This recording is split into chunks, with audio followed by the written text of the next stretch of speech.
يا أيها الذين آمنوا اتقوا الله حق تقاته ولا تموتن إلا وأنتم مسلمون. يا أيها الناس اتقوا ربكم الذي خلقكم من نفس واحدة وخلق منها زوجها وبث منهما رجالا كثيرا ونساء واتقوا الله الذي تساءلون به والأرحام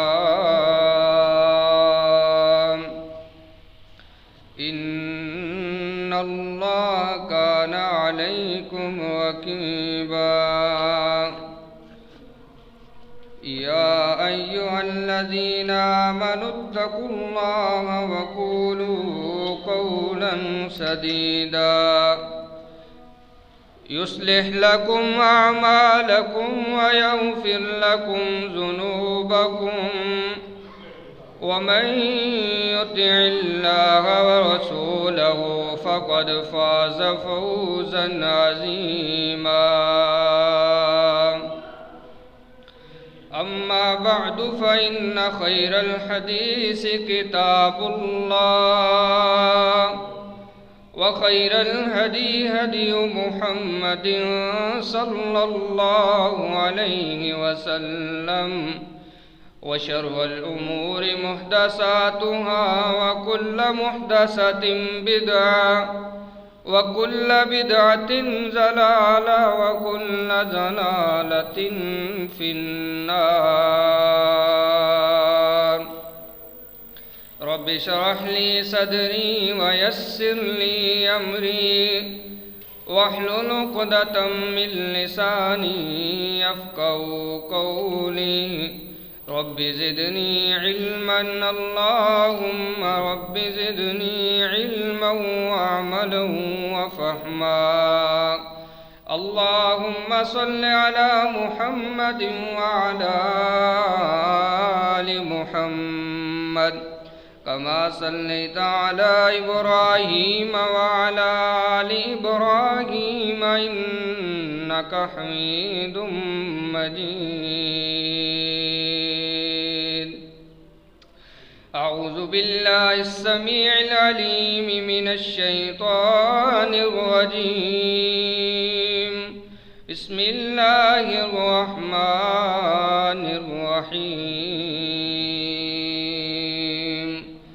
سبحان الذي أسرى بعبده ليلا من المسجد الحرام إلى المسجد الأقصى الذي باركنا حوله لنريه من آياتنا إنه هو السميع البصير.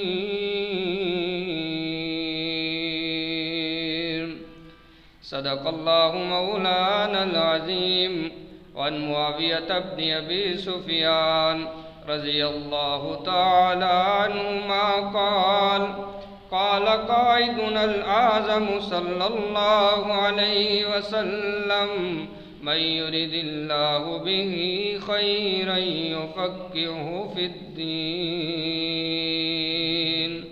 وصدق رسوله النبي الأمي الكريم الأمين. محمد وہ کہ گم گشتہ قوموں کا ہادی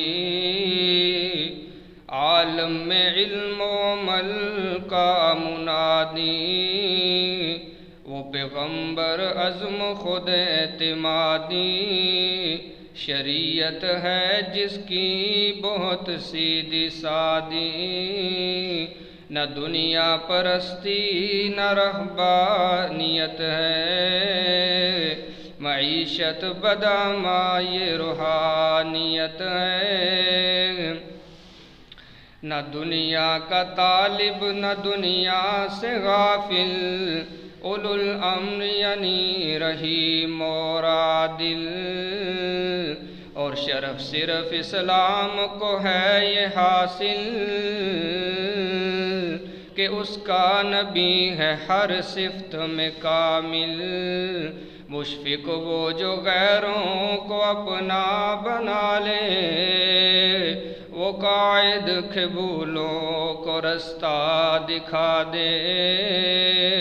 محبت کے یوں جس نے دریا بہائے، دل ان کے بھی جیتے جو سر لینے آئے۔ بندہ نوازی کے یہ جوہر دکھائے کہ خود کھا کر جو جواہر لٹائے۔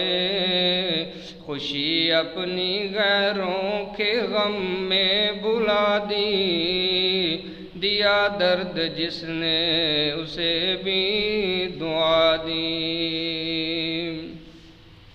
ہر قسم کی حمد و ثنا اللہ کم الحاکمین کی ذات پاک کے لیے ہے، جو ہم سب کا خالق مالک رازق داتا گنج بخش ہے، فعال لما یرید علی کل شیء قدیر کی طاقتوں کا مالک ہے۔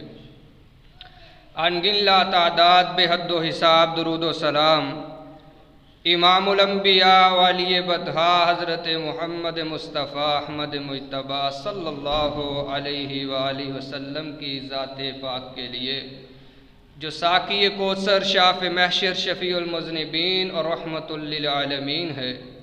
رحمت اور بخشش کی دعائیں صحابہ کرام، تابعین اعظام، فقہاء دین، ائمہ دین، اولیاء اعظام اور قیامت تک آنے والے موحد مسلمانوں کے لیے۔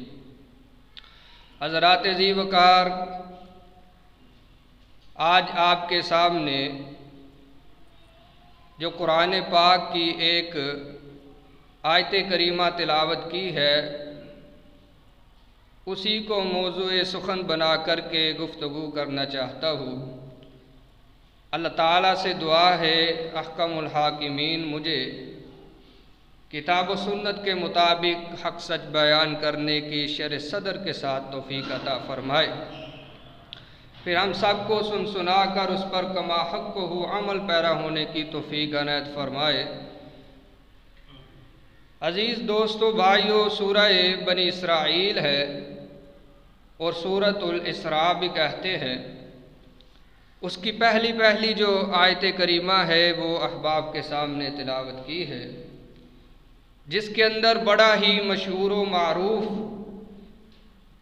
رحمت کائنات صلی اللہ علیہ وسلم کا معجزہ اور واقعہ، جس کو واقعہ معراج بھی کہا جاتا ہے، وہ بیان ہوا ہے، اس کی طرف اشارہ کیا گیا ہے۔ رسول اللہ صلی اللہ علیہ وسلم کو جو بہت بڑے بڑے معجزات عطا کیے گئے، ان میں ایک بہت ہی بڑا اور بلند و بالا جو معجزہ ہے وہ معراج کا معجزہ ہے۔ اور اس معجزے کے اندر بھی کچھ لوگوں نے اختلاف کیا کہ یہ جسمانی طور پر معراج نہیں ہوئی، بلکہ روحانیت کے طور پر تھی، خواب کی تھی، رؤیت اور خواب تھا۔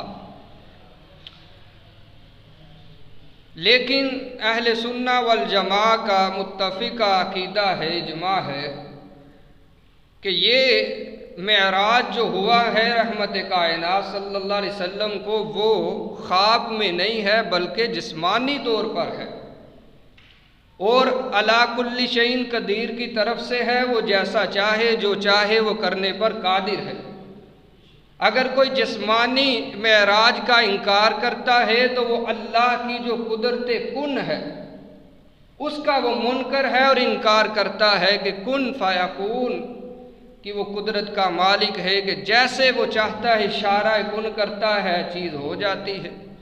تو پھر یہ کچھ مشکل تو نہیں ہے کہ وہ جو سفر تھا مسجد حرام سے مسجد اقصیٰ تک کا، وہ 40 راتوں کی مسافت ہے، سفر ہے، وہ رات کے کچھ حصے میں ہو گیا۔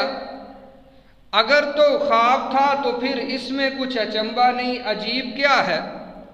خواب میں تو بندہ کئی سال کا سفر بھی طے کر سکتا ہے، کہیں سے کہیں پہنچتا ہے، تو پھر لوگوں نے انکار کیا، کچھ نوزائیدہ مسلم تھے، کچے ایمان والے، انہوں نے یہ سنا، وہ پھر گئے، کافر مانتے نہیں ہیں، وہ مذاق اڑاتے ہیں۔ اگر تو یہ صرف خواب کی حد تک ہوتا تو کوئی انکار کرتا نہ، خواب کے اندر تو سب کچھ ہو سکتا ہے۔ انکار کیوں کیا گیا؟ کیونکہ آپ نے یہی فرمایا تھا کہ میں راتوں رات بذات خود جسم اور روح کے میں ساری سیر کر کے آیا ہوں۔ لوگوں نے انکار کیا۔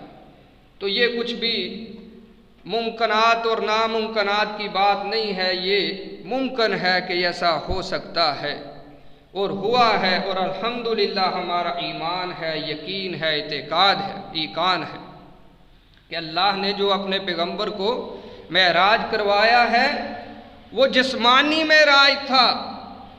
آپ باہوش و حواس اپنے روح اور جسم کے ساتھ یہ بلندیاں چڑھ کر آئے ہیں۔ رسول اللہ صلی اللہ علیہ وسلم بڑے پریشان تھے۔ چچا ابو طالب، ان کی وفات ہو گئی، حضرت خدیجہ الکبریٰ رضی اللہ تعالی عنہا کی بھی وفات ہو گئی۔ اب یہ دونوں ہستیاں تھیں جو رسول گرامی علیہ السلام کی ہاں ملانے والی، آپ کا فکر کرنے والی تھی، دونوں اللہ کو پیاری ہو گئی۔ اب جو ہے پیچھے کوئی غم خار نہیں بچتا، تو آپ پریشان رہنے لگے ہیں۔ عام الحزن کا سال بھی اس کو کہا جاتا ہے کہ یہی سوچیں رہا کرتی تھی پیغمبر دو عالم صلی اللہ علیہ وسلم کی۔ پریشانی کے ایام دن رات لیل و نہار گزر رہے تھے، تو اللہ نے پھر اس وقت آپ کے ذہن کو تر و تازہ اور ان پریشانیوں سے چھٹکارا دینے کے لیے اس عظیم سفر کا جو ہے وہ انتخاب کیا، اور اپنے محبوب علیہ السلام کو اس جو ہے عظیم الشان سیر کی طرف لے کر کے گئے۔ قرآن پاک نے اس کو کچھ یوں بیان فرمایا ہے، فرمایا بسم اللہ الرحمن الرحیم سبحان الذی اسری بعبدہ لیلا من المسجد الحرام إلى المسجد الأقصى الذي باركنا حوله لنريه من آیاتنا۔ رب کائنات نے فرمایا کہ پاک ہے وہ ذات جو اپنے بندے کو راتوں رات مسجد حرام سے اقصیٰ بیت المقدس تک لے کر کے گئی ہے۔ پاک ہے وہ ذات۔ کچھ مسائل بھی اس سے حل ہوتے نظر آتے ہیں ایک ہی آیت سے۔ سب سے پہلے تو یہ بیان کیا کہ سبحان الذی، یعنی کہ جو قدرت کو نہیں مانتے، جو کہتے ہیں کہ یہ کیسے ممکن ہو سکتا ہے کہ ایک بندہ ایک ہی رات کے کچھ حصے میں 40 راتوں کا سفر کر کے آ جائے۔ اللہ فرمانا چاہتے ہیں کہ پاک ہے وہ ذات کمزوریوں سے، جو تم کمزوری اس کے کھاتے میں ڈالنا چاہتے ہو وہ ہر کمزوری سے پاک ہے۔ وہ ناممکنات کو ممکن بنانے پر بھی قادر ہے۔ پھر دوسری بات یہ بھی سمجھ آتی ہے، کچھ لوگوں نے کہا کہ وہ اپنے کمال سے گئے، بلغ العلا بکمالہ، کہ اپنے کمال سے یہ سارے زینے طے کر کے آئے ہیں رحمت کائنات صلی اللہ علیہ وسلم۔ ان کا بھی رد اللہ نے فرمایا نہیں وہ اپنے کمال سے نہیں گئے، بلکہ اللہ کے کمال سے گئے ہیں۔ لے جانے والا احکم الحاکمین ہے، رب العالمین ہے، اور جانے والے رحمت للعالمین ہے۔ لے جانے والا اور ہے اور جانے والا اور ہے، اپنے کمالات سے نہیں گئے۔ جو یہ کہتا ہے کہ بلغ العلا بکمالہ، اگر اس کو یہ سمجھا جائے، جو ہی ضمیر ہے اس کو اگر احکم الحاکمین کی طرف لٹا دیا جائے تو یہ بالکل شعر ٹھیک ہو جاتا ہے۔ اگر اس کو اور لے جایا جائے کہ رسول اللہ صلی اللہ علیہ وسلم اپنے کمالات سے لے گئے ہیں تو پھر یہ ٹھیک نہیں ہے، کیونکہ قرآن کہتا ہے سبحان الذی اسریٰ بعبدی، پاک ہے وہ ذات جو اپنے بندے کو لے کر کے گئی، جو اپنے بندے کو لے کر کے گئی، پاک ہے وہ ذات۔ وہ کون سی ذات ہے؟ اللہ کی ذات ہے۔ پھر ایک اور مسئلہ بھی یہاں سے اخذ ہوتا ہے میرے عزیز دوستو بھائیو، لوگوں نے کہا کہ اللہ کے رسول صلی اللہ علیہ وسلم ہر وقت ہر جگہ پر حاضر اور ناظر رہتے ہیں۔ حاضر و ناظر کا بھی عقیدہ ہے، اس کی بھی یہاں پر جو ہے اللہ نے بیان فرما دیا، وضاحت کر دی ہے کہ یہ بھی عقیدہ ٹھیک نہیں ہے۔ کیوں؟ اگر رسول اللہ صلی اللہ علیہ وسلم پہلے سے ہی مسجد اقصیٰ میں موجود تھے تو پھر کیوں لے کر کے جایا گیا؟ جو پہلے ہی موجود ہوگا تو پھر اس کو کیا دکھانا تھا؟ جس کو پہلے سے سارا پتہ ہے، موجود ہے پہلے سے، تو اس طرح پتہ یہ چلتا ہے کہ یہ بھی عقیدہ جو ہے وہ ٹھیک نہیں ہے، قرآن پاک کے مخالف عقیدہ ہے۔ عزیز دوستو بھائیو، یہ باتیں تب سمجھ آتی ہیں جب انسان گہرائی سے قرآن پاک کا مطالعہ کرتا ہے اور فرمان مصطفیٰ صلی اللہ علیہ وسلم کا مطالعہ کرتا ہے تو یہ ساری باتیں سمجھ آتی ہیں۔ خدا کو مصطفیٰ سے اور مصطفیٰ کو خدا سے ملایا جاتا ہے۔ قرآن جو ہے وہ ڈیفرنس بیان کرتا ہے، فرق کرتا ہے کہ خدا خالق ہے، مصطفیٰ مخلوق ہے، اور مخلوق اور خالق ایک جیسا نہیں ہو سکتا۔ اس لیے رسول اللہ صلی اللہ علیہ وسلم نے فرمایا کہ مجھے کس طرح لے جایا گیا۔ بہت ساری احادیث اور تقریباً 25 کے قریب صحابہ اکرام علیہم رضوان نے اس بات کو، اس واقعے کو بیان فرمایا ہے۔ اس کا انکار کر دینا، اس کا رد کرنا اور اپنے چونچلے لگا کر کے کوئی نقص نکالتے رہنا، یہ لوگوں کے لیے ٹھیک نہیں ہے۔ جو منکرین حدیث ہیں اور جدت پسندی کے جو لوگ ہیں، اپنے معیار کو اس کے اوپر تولتے ہیں یا عقل کے ترازو پر تولتے ہیں، تو وہ اس واقعے کو نعوذ باللہ آج بھی مانتے نہیں ہیں، من گھڑت کہہ دیتے ہیں اور کہتے ہیں کہ یہ جو سبحان الذی اسریٰ بعبدہ لیلا من المسجد الحرام الی المسجد الاقصیٰ ہے، یہ اقصیٰ سے مراد بیت المقدس نہیں بلکہ مسجد نبوی ہے۔ اپنے افتراء باندھتے ہیں، اپنے ذہن کے گھوڑے دوڑاتے ہیں تو یہاں تک پہنچتے ہیں کہ مسجد اقصیٰ سے مراد مسجد نبوی ہے۔ اور یہ واقعہ کب پیش آیا؟ مکہ کے اندر، ہجری سے 1 سال پہلے، ہجرت سے 1 سال پہلے آیا ہے واقعہ۔ تو اس وقت تو مسجد نبوی بھی موجود نہیں تھی۔ پھر ہجرت کا جو سفر ہے، وہ کہتے ہیں ہجرت کا سفر اس سے مراد ہے۔ تو ہجرت کا جو سفر ہے عزیز دوستو، وہ 1 رات کا سفر نہیں تھا بلکہ کئی راتوں پر محیط سفر تھا۔ اور شروع کب ہوا تھا؟ دوپہر کے وقت شروع ہوا تھا۔ اور یہ سفر کب شروع ہوا ہے؟ رات کے وقت۔ تو اس سے ان لوگوں کا بھی رد ہوتا ہے کہ جو کہتے ہیں کہ اس سے مراد ہجرت کا سفر ہے، آسمانوں کی سیر نہیں ہے، مسجد اقصیٰ کی طرف جانا نہیں ہے۔ بہرحال رحمت کائنات صلی اللہ علیہ وسلم نے اپنے اس سفر کو کچھ یوں بیان فرمایا ہے۔ فرمایا کہ میں 1 رات سویا ہوا تھا اپنے ہی گھر میں، حضرت علی رضی اللہ تعالیٰ عنہ کی بہن ام ہانی کا گھر، آپ وہاں پر ہی قیام پذیر تھے۔ فرمایا کہ آنے والا آیا، آ کر کے مجھے اٹھایا، مجھے جگایا۔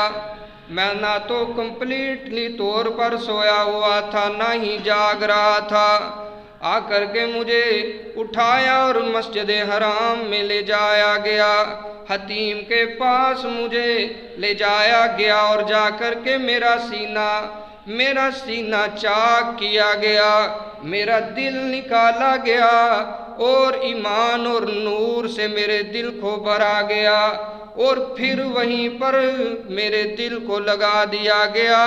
عزیز دوستو، اس سے یہ پتہ چلتا ہے، بتلانا اللہ یہ چاہتے ہیں کہ اس سے آگے مراحل بڑے گرم آنے والے ہیں، حدت والے خطرناک آنے والے ہیں۔ میرے محبوب صلی اللہ علیہ وسلم پریشان نہ ہو، کیونکہ دل نکال دیا گیا تو آپ کو کچھ بھی نہیں ہوا، آپ ویسے ہی باحیات رہے گے۔ تو بتلانا یہی مقصود تھا کہ میرے محبوب صلی اللہ علیہ وسلم حالات جیسے تیسے بھی آ جائیں، آپ کو اپنی موت کا خطرہ لاحق نہیں ہونا چاہیے، آپ کو ناکامی کا اندیشہ نہیں رہنا چاہیے۔ میرے عزیز دوستو، وہاں پر آپ کے دل کو سیا گیا، اور پھر وہاں ایک سواری کا انتظام ہوا جس کو براق کہا جاتا ہے۔ آپ نے فرمایا براق خچر سے چھوٹی ہے، گدھے سے تھوڑی سی بڑی سواری ہے، اور اس کا سفر ایسا ہے، اس کی سپیڈ اتنی ہے کہ ایک قدم جو ہے وہاں لگتا ہے جہاں اس کی نگاہ پڑتی ہے، اس قدر تیز۔ فرمایا مجھے اس سواری کا سوار بنایا گیا، سواری نے بدکنا شروع کیا۔ حضرت سیدنا جبریل امین علیہ السلام فرماتے ہیں سواری، تجھے پتہ نہیں ہے کہ تیرے اوپر سب سے بہترین سوار آج سواری کر رہا ہے، سب سے بہترین سوار، اس سے بہتر سوار کائنات میں نہیں ہے، اور نہ ہی کسی سواری کے اوپر کوئی اس سے بہتر سوار ہو سکتا ہے۔ تو جب یہ کہا حضرت سیدنا جبریل رضی اللہ علیہ السلام نے، عزیز دوستو، سواری کے پسینے چھوٹ گئے کہ یہ کیا بات کہہ دی گئی ہے۔ وہاں سے بیت المقدس کی طرف سفر کیا گیا۔ فرمایا فرکبتہ حتی اتیت بیت المقدس، فرمایا پھر میں براق پر سوار ہوا یہاں تک کہ بیت المقدس میں پہنچ گیا، اور اپنی سواری کو اس جگہ پر باندھ دیا جہاں پہلے سابقہ انبیاء باندھا کرتے تھے۔ پھر میں مسجد کے اندر چلا گیا، وہاں پر جا کر کے میں نے نماز ادا کی، اور دوسری حدیث کے الفاظ ہیں، رحمت کائنات صلی اللہ علیہ وسلم نے وہاں جا کر کے کائنات کے سارے سابقین انبیاء کو جماعت کروائی ہے، سارے انبیاء کی جماعت کروائی ہے، سارے انبیاء پیچھے ہیں، آپ امامت کروا رہے ہیں۔ اور بتلانا یہ مقصود تھا کہ اب وہ آ گیا ہے جس کے بارے میں اللہ نے وعدے لیے تھے، وَإِذْ أَخَذَ اللَّهُ مِيثَاقَ النَّبِيِّينَ لَمَا آتَيْتُكُم مِّن كِتَابٍ وَحِكْمَةٍ ثُمَّ جَاءَكُمْ رَسُولٌ مُّصَدِّقٌ لِّمَا مَعَكُمْ لَتُؤْمِنُنَّ بِهِ وَلَتَنصُرُنَّهُ۔ اللہ نے وعدہ یہ لیا سارے انبیاء سے، دو وعدے اللہ نے قرآن میں بیان کیے ہیں، ایک اپنی ربوبیت کا، ایک اپنی الوہیت کا، وہ ساروں سے لیا۔ اس کے اندر مسلمان بھی موجود ہیں، عیسائی بھی موجود ہیں، یہودی، سکھ بھی اور ہندو بھی موجود ہیں، حتیٰ کہ وہ بھی موجود تھے جو آج اللہ کی ذات کا انکار کیے ہوئے ہیں، الہادیت کی طرف جا رہے ہیں، وہ بھی موجود تھے، ان سے بھی وعدہ لیا اللہ نے، سب نے اقرار کیا کہ ہاں تو ہمارا رب ہے۔ ایک یہ وعدہ، اور ایک دوسرا وعدہ اپنے محبوب صلی اللہ علیہ وسلم کی رسالت کا وعدہ۔ پہلے وعدے میں سارے شامل ہیں، ساری انسانیت شامل ہے، لیکن یہ وعدہ کن سے ہے؟ یہ وعدہ انبیاء کی جماعت سے، کائنات کی سب سے اعلیٰ ہستیوں سے وعدہ لیا گیا ہے کہ جب میرا پیغمبر آ جائے، آمینہ کا لال آ جائے، محمد مصطفیٰ جائیں، احمد مجتبیٰ آ جائیں، ساقی کوثر آ جائیں، شافع محشر آ جائیں، شفیع المذنبین آ جائیں، رحمت للعالمین آ جائے۔ اللہ پھر کیا کرنا ہے جب وہ آ جائیں؟ فرمایا کہ وہ تمہارا امام ہوگا، وہ تم سب سے آگے ہوگا، وہ تمہارا مقتدا ہوگا، تم سارے اس کے مقتدی ہوگے، وہ تمہاری امامت کروائے گا، تم سارے اس کی جماعت میں شامل ہو جانا۔ اللہ اکبر۔ فرمایا کیا تم اس بات کا اقرار کرتے ہو؟ سب نے کہا کہ الہ العالمین ہم اس بات کا اقرار کرتے ہیں۔ فرمایا اس کے اوپر ایمان بھی تم نے لانا ہے، اس کی مدد بھی کرنی ہے۔ اس آیت کو عملی جامہ پہنایا تو معراج کی رات میں اللہ نے سارے نبیوں کو پیچھے کھڑا کیا امام الانبیاء علیہ السلام کے، کہ یہ تمہارے امام ہیں، یہ تم سب سے افضل ہیں، سردار ہیں، سرتاج رسول یہ ہیں محمد الرسول اللہ صلی اللہ علیہ وسلم۔ وہاں پر آپ نے جماعت کروائی۔ عزیز دوستو، یہ وہی ہے جس کو مسجد اقصیٰ کہا جاتا ہے۔ اس مسجد کو مسجد اقصیٰ کہا جاتا ہے۔ فرمایا لا تشد الرحال، ثواب کی نیت سے کسی بھی جگہ کا نظارہ کرنے جانا، زیارت کرنے جانا ثواب کی نیت سے جائز نہیں ہے۔ صرف 3 جگہ ہیں، 3 جگہ ایسی ہیں روئے زمین پر کہ جہاں پر انسان جا سکتا ہے زیارت کی نیت سے، ثواب کی نیت سے۔ ایک مسجد حرام ہے، ایک مسجد نبوی ہے، اور تیسری مسجد اقصیٰ ہے۔ ان 3 کے علاوہ کائنات کی کوئی ایسی جگہ نہیں ہے کہ جہاں کوئی انسان ثواب کی نیت سے جائے اور اس کو ثواب مل جائے۔ امام الانبیاء علیہ السلام کا فرمان ہے۔ اس وجہ سے غور کیا کیجئے کہ جب ہم جاتے ہیں کہیں پر تو کس نظریے کو لے کر کے، کس عقیدت سے جا رہے ہیں۔ اگر ثواب کی نیت ہے، عقیدت ہے تو ثواب ملتا نہیں ہے ان 3 جگہوں کے علاوہ۔ اس لیے سفر جو انسان کرے اس کو سوچنا چاہیے۔ فرمایا کہ وہاں سے مجھے پھر لے جایا گیا پہلے آسمان کی طرف۔ پہلے آسمان کے اوپر جب ہم پہنچے ہیں دروازے پر دستک دی، پوچھا گیا من دق الباب، دروازے پہ دستک دینے والا کون ہے؟ میں نے کہا جبریل۔ جبریل کہتے ہیں کہ میں ہوں۔ فرمایا آپ کے ساتھ بھی کوئی ہے؟ جبریل کہتے ہیں جی میرے ساتھ محمد عربی صلی اللہ علیہ وسلم بھی ہیں۔ آگے سے ویلکم کیا گیا، اہلاً سہلاً مرحبا کہا گیا کہ ہمیں حکم ہے کہ یہ آئیں تو پھر دروازہ کھول دینا، ان کے علاوہ کوئی بھی آئے تو دروازہ نہیں کھولنا۔ امام الانبیاء علیہ السلام کے استقبال ہو رہے ہیں۔ پہلے آسمان کے اوپر جب آپ پہنچے وہاں پر حضرت سیدنا آدم علیہ السلام موجود ہیں۔ آپ نے استقبال کیا۔ جبریل کہتے ہیں امام الانبیاء صلی اللہ علیہ وسلم یہ آپ کے باپ آدم، ان سے سلام کیجئے نا۔ آپ نے سلام کیا۔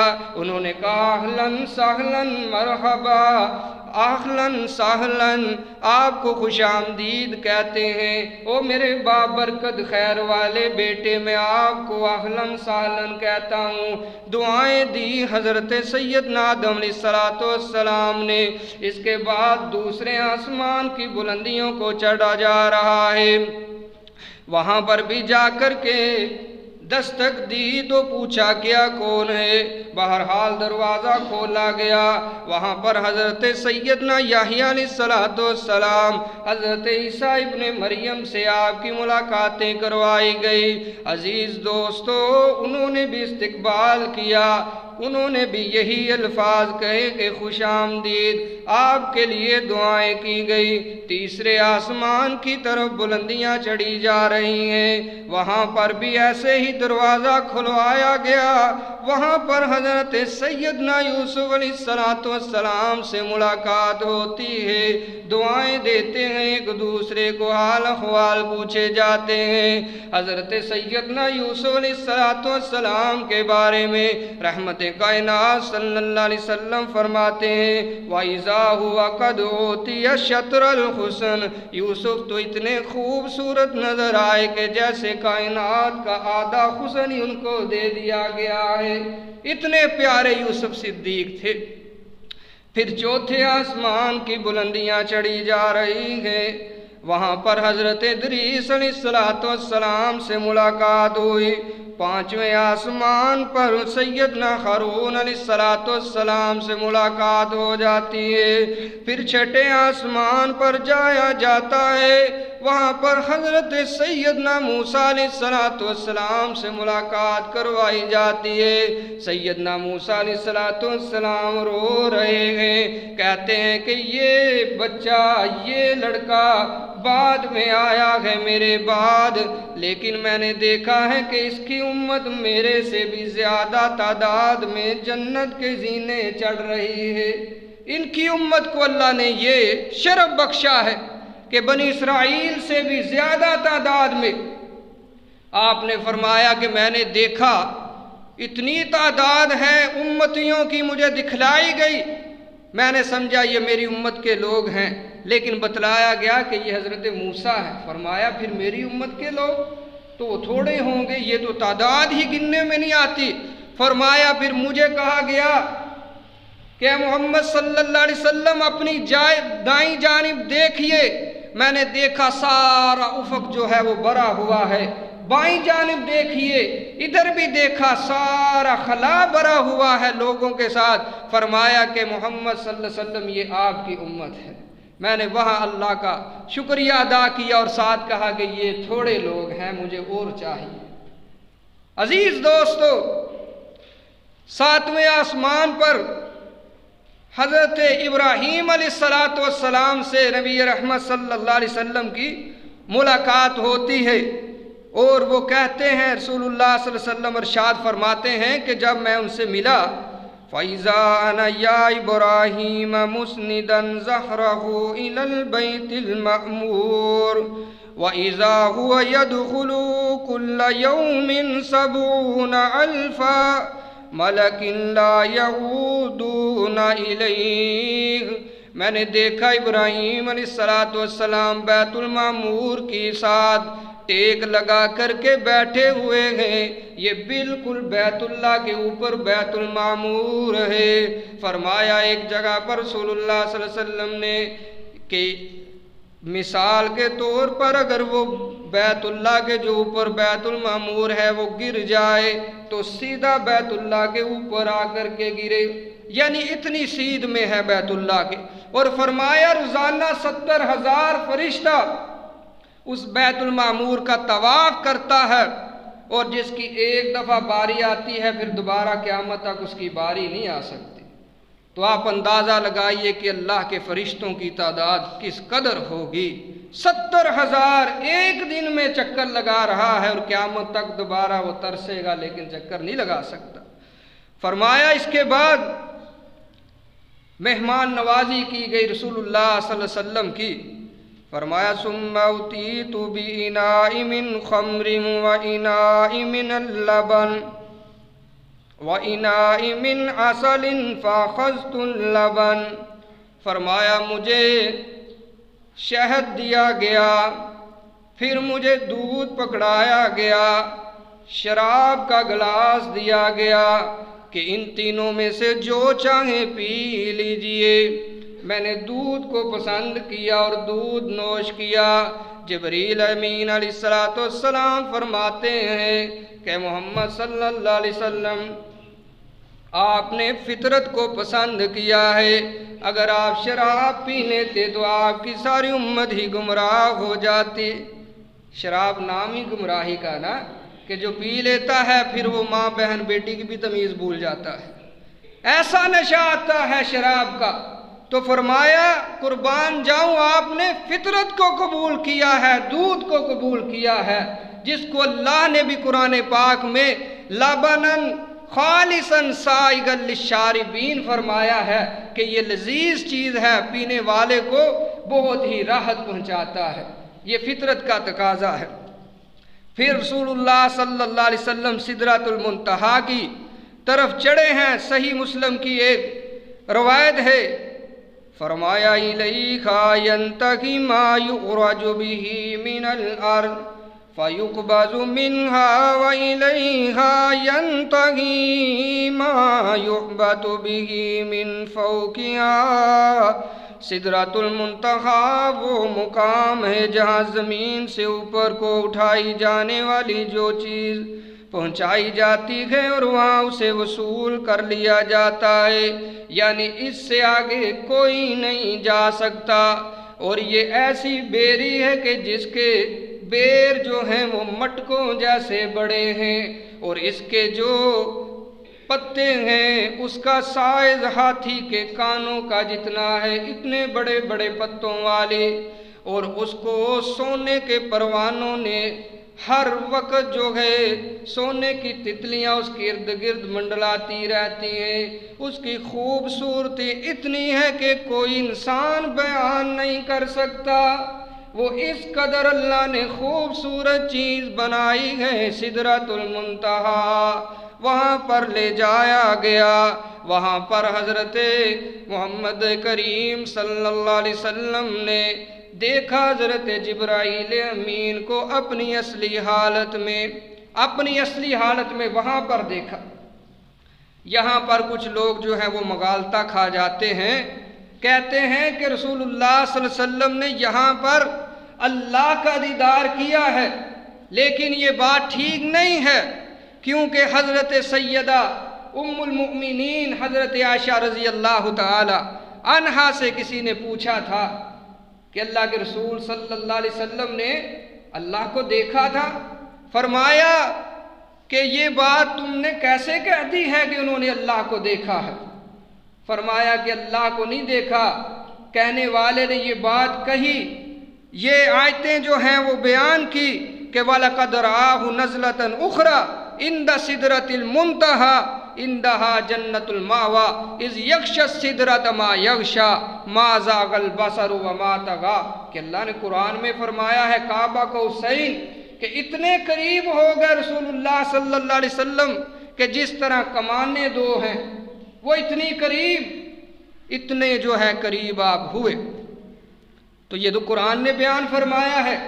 حضرت سیدہ عائشہ رضی اللہ تعالی عنہا فرماتی ہیں کہ یہی چیز میں نے رسول اللہ صلی اللہ علیہ وسلم سے پوچھی تھی، صحیح مسلم اور بخاری کی حدیث ہے۔ آپ فرماتی ہیں میں نے اللہ کے نبی سے پوچھا تھا، آپ نے فرمایا وہ تو نور ہے، انا کہ اس نور کو کون دیکھ سکتا ہے؟ کوئی نہیں دیکھ سکتا اس کے نور کو۔ صحیحین کی حدیث ہے جس کے بارے میں کسی قسم کے ضعف اور کمزوری کا بھی سوال پیدا نہیں ہوتا۔ تو فرمایا حضرت اماں جان نے کہ جو یہ چیزیں کہتا ہے کہ کل کی خبر ہے رسول اللہ صلی اللہ علیہ وسلم کو، اور اسی طرح جو کہتا ہے کہ معراج کی رات رسول اللہ صلی اللہ علیہ وسلم نے اللہ کا دیدار کیا ہے، وہ شخص جھوٹ بولتا ہے، آپ نے ایسا نہیں کیا، وہ تو نور ہے۔ قرآن پاک میں حضرت موسیٰ علیہ السلام کا قصہ آپ نے پڑھا ہے، انہوں نے کہا تھا کہ اللہ میں نے آپ کا دیدار کرنا ہے، فرمایا تو دیدار نہیں کر سکتا، اس کی تاب نہیں لا سکتا، فرمایا میں نے اللہ آپ کا دیدار کرنا ہے، فرمایا یہ پھر پہاڑ ہے، یہاں پر میرے نور کی ایک تجلی پڑے گی، پھر دیکھ لینا۔ کیا ہوا؟ فلما تجلی ربہ للجبل جعلہ دکا وخر موسیٰ صعیقا۔ کیا ہوا؟ موسیٰ علیہ السلام اس کی تاب نہ لا سکے اور وہیں پر بے ہوش ہو کر کے گر پڑے۔ قرآن پاک پھر کہتے ہیں فلما افاق سبحانک انی تبت الیک وانا من المسلمین، جب اٹھے تو کہتے ہیں کہ اللہ میں توبہ کرتا ہوں، جس چیز کو میں نہیں دیکھ سکتا میں نے اس کے بارے میں ضد کی ہے، میں سب سے پہلا تیری بات پر ایمان لانے والا ہوں۔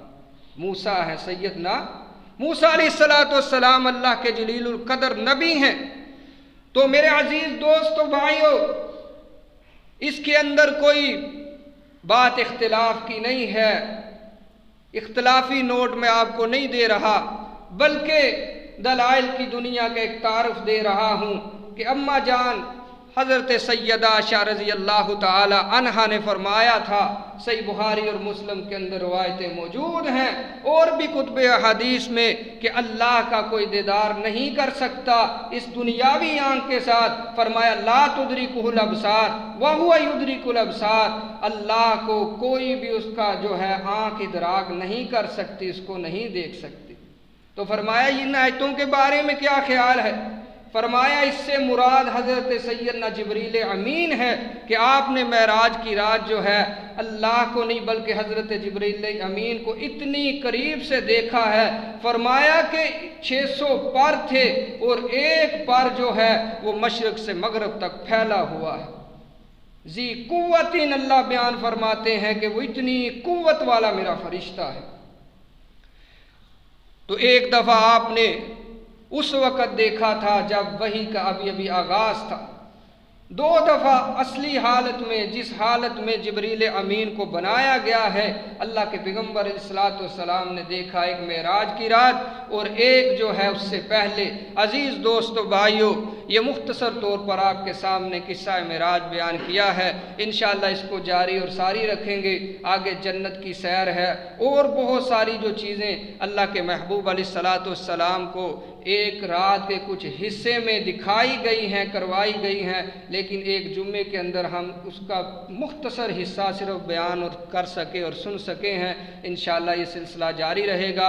اللہ تعالیٰ سے دعا ہے اللہ رب العالمین ہمیں کما حق ہو ان باتوں پر، قرآن و سنت پر عمل پیرا ہونے کی توفیق عنایت فرمائے۔ جب تک ہم زندہ حالت اسلام پر، جب موت آئے حالت ایمان پر، آخری وقت پہ اللہ ہم سب کو کلمہ توحید پڑھنے کی توفیق عطا فرمائے۔